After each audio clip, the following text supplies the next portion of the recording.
I want that car. But of course, Department of Transportation, Canadian government, said 9. So now we're really taking a deep dive into some stuff that is really unconfirmed and would be more so theorized at this point with some evidence behind it. The first being a hybrid GT 4-door and it taking on the designation of 73, so a GT 73. Yes. Which is a reference to the old 7.3 liter V12 from AMG. That's right. Which is famously used by Pagani in their cars, and it would most likely involve a pairing of the 4-liter V8 bi-turbo that's currently in our cars. Yep. With a very powerful EQ hybrid system, and we're looking at like 800 horsepower, 800. That's what I've heard, like crazy, you know. How do you feel about that rumor in general about the 73 with 800 horsepower? Well, I think first of all, it's unbelievable. So I ordered a personal vanity plate that actually says AMG 73. So don't bother buying that plate because you can't get it. I own that plate already. Yeah.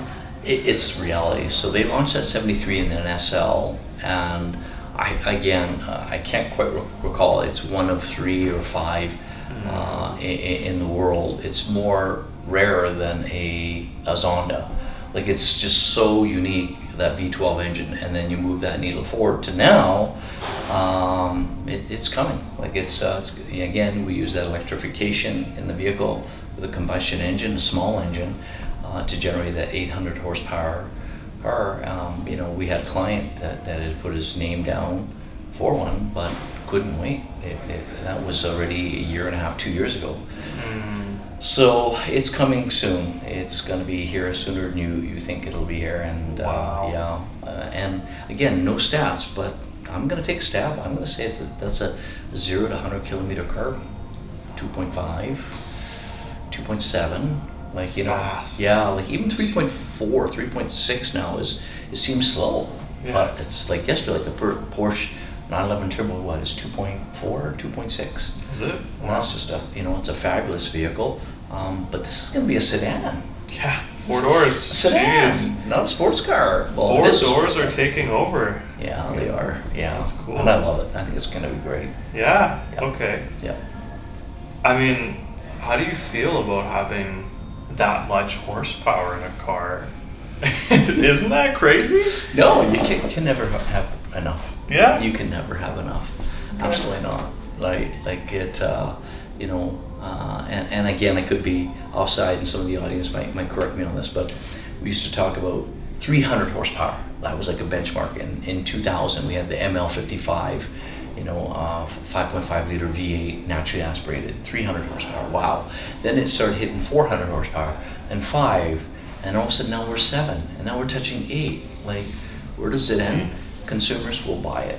I love it. I think it's just outstanding that we're doing this and we're able to put these in passenger automobiles for the street. Yeah.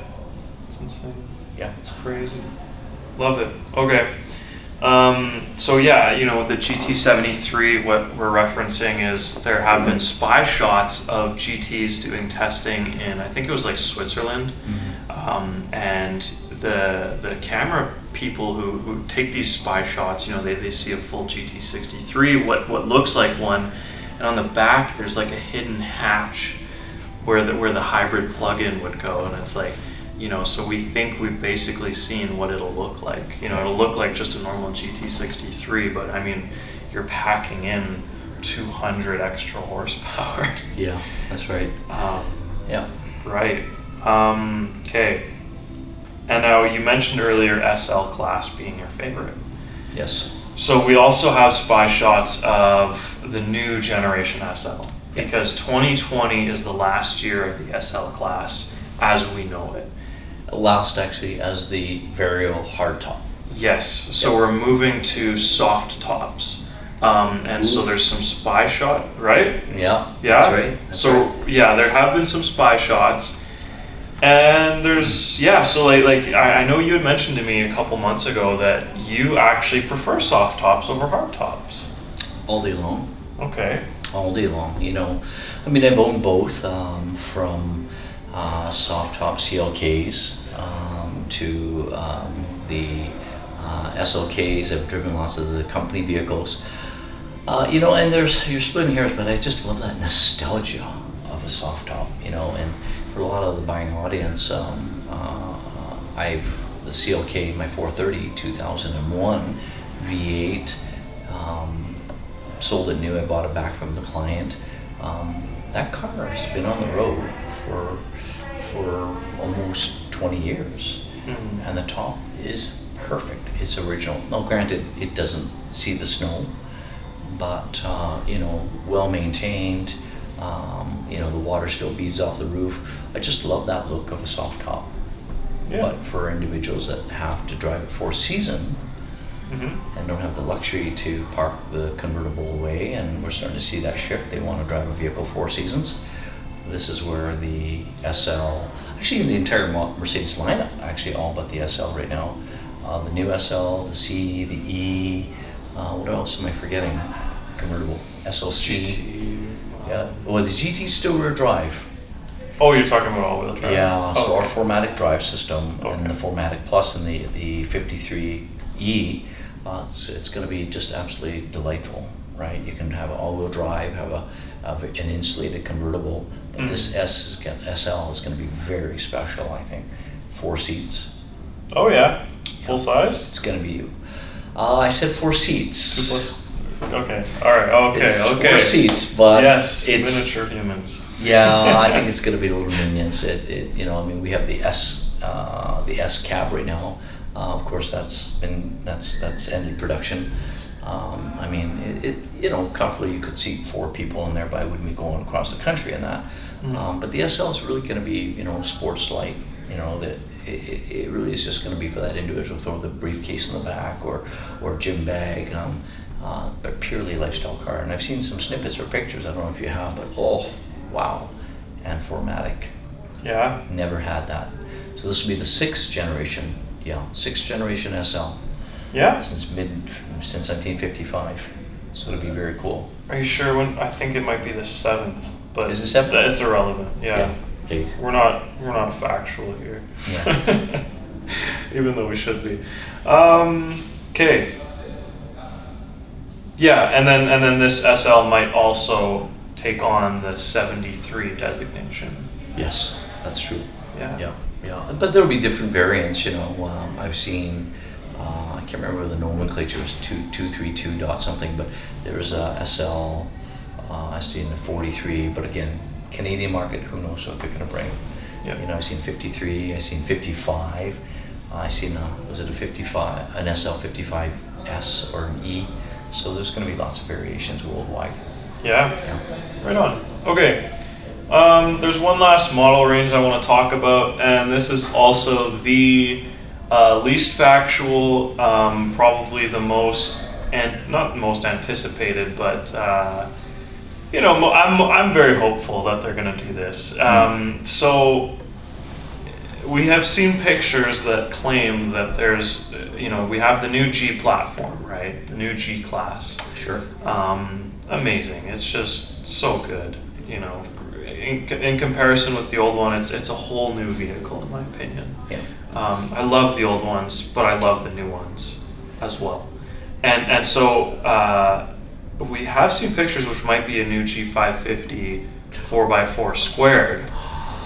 No, probably not, based on so it was originally rumored that might be the 4x4 squared, but then now people are saying, well, it's just a Brabus modified G-Wagon with a body kit on it, and you know, I'm very hopeful that it's going to be a 4x4, or even if that's a Brabus, that they're going to come out with a new 4x4.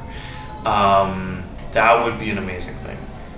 Yeah, and again, I haven't got that much insight because I haven't been to see the guys in Germany, but you know, certainly we see a lot of, and we hear a lot of stuff what's going on and what they're going to be doing. The 4x4 Square, certainly we saw the huge success of that vehicle. But I mean, it's literally like the Eiffel Tower. You corner and you can see the ESP light and the braking. So it's a very heavy-duty vehicle. It's not meant for the city streets. Will they launch the new 4x4? A 4x4 Square in the new platform? I wouldn't put it far past. Let's just say, I think on that chassis that it's got so much rigidity to it, they can build on it 6x6. Like, look what they've done. They've kind of changed the market again by launching that vehicle. So other manufacturers are trying to do the same, beef it up, and but I think so. I think we're going to see something. So for those G-Wagon followers, that's something to keep an eye on if you want, again, something unique, because the 4x4 Square only had I'm going to say a year and a half of production. And then people say, well, what's the point of that? Well, again, it's because you can. Yeah. Why not? Exactly. Yeah. Exactly. Yeah. Those are exciting cars. We actually we have some memories in a 4x4. Yeah, we did Horsepower4Hope 2019. August. Last August. They're right. They're going to be putting on another event this year in 2020. We're excited to support that. Yes. This year, not in a 4x4 Squared, because we Get your registrations in, people. Yes. Very important. It's for kids with cancer. Huge charity. Yes. I love it. Yeah. Great crowd of people. Oh, they're awesome. They've just, and it's all volunteer, and 100% of the proceeds, go back to kids with cancer, and that's huge. Like, and again, I'm not saying that other companies don't, or fundraising charities, but these individuals that started this Kids with Cancer Horsepower4Hope, it's just a bunch of car junkies and guys with great hearts, big hearts. Our corporation, our ownership, certainly believe in that, and so hope to see you all there. Yeah, it's going to be good. Yeah. Yeah. Last year was a blast. This year's going to be even more fun. Yeah. Yeah. What are you going to bring? Are you going to bring the car? I'm going to ride with you. Do some media. Oh, okay. Yeah. That's right. Yeah. What are you going to bring? I don't know. What do you think? I'd love to bring a GT Roadster, Yes. right? And I'd love to bring a GT4 and maybe a new G-Wagon. Yeah? Yeah. That'd be a good crew. So if the owner's listening, we would love a new G-Wagon to showcase at this Kids with Cancer. Okay, and then finally on the G platform, a fun story. We had a 6x6 show up last year. Those are totally not allowed to be but not allowed to be owned in Canada. Yeah. As far as I'm aware. But we had one show up. Do you want to talk about that? Oh no, no, absolutely. It was just the I guess the Prince of Monaco. Something, I don't know. And there was influence there, and he invested in a company in Chicago, and then they brought the new G, and they had 3 vehicles. 4x4, yeah. 6x6. Oh, that's right, yeah. And then they had that little pod, the electric pod that they were testing up in of course, the cold Canadian climate. So they went up to the Northwest Territories. But that's just so unique. I mean, you could stand at the wheel and literally it'd be like, I'd be like right below, and it's just, I could crawl under the car. Oh yeah. Yeah. Maybe in the U.S. you'll see that more, or somewhere international. We don't see those in Canada. Well, yeah, and people have actually, again, it's not that there was no interest. We had lots of interest. We actually had guys that wanted to give deposits and say, I want that car. But of course, Department of Transportation, Canadian government, said 9. It's not approved. It just couldn't. And there's actually been a couple floating around Vancouver. Oh yeah. There was some clients of mine that sent me pictures, but these were plated out of U.S. or Washington. So yeah, very cool vehicle for sure. Makes sense. Yeah. We had the pleasure of riding in it. That was great. I didn't.